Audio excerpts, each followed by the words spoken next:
When you think of a factory, you probably imagine smoke and steel. But the most powerful factories today are invisible, built entirely of code. This is the AI factory. It is the scalable decision engine that powers every modern giant, from Netflix to Nvidia. It starts with the data pipeline. This isn't just a database, it's a living, breathing stream of every interaction in real time.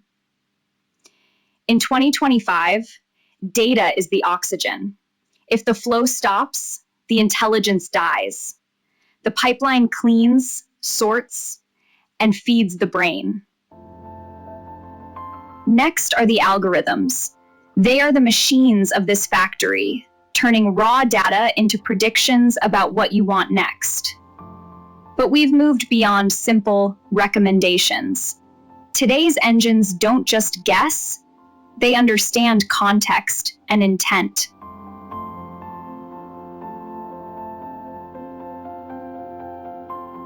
But a factory needs a control room.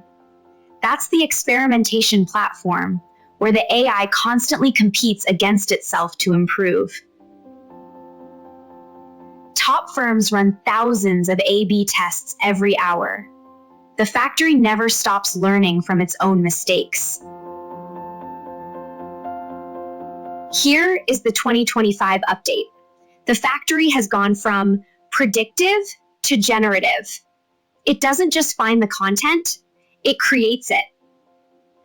Whether it's custom code, personalized marketing, or synthetic media, the factory is now a creator. We are entering the age of AI agents. These are the new workers in the factory performing complex tasks autonomously. They don't just suggest a flight, they book it, handle the logistics, and manage the disruptions. The human is now the architect. The AI factory is the heart of the modern firm. But to build it, you need a radical new architecture. Next time, the Bezos mandate. See you in the next chapter.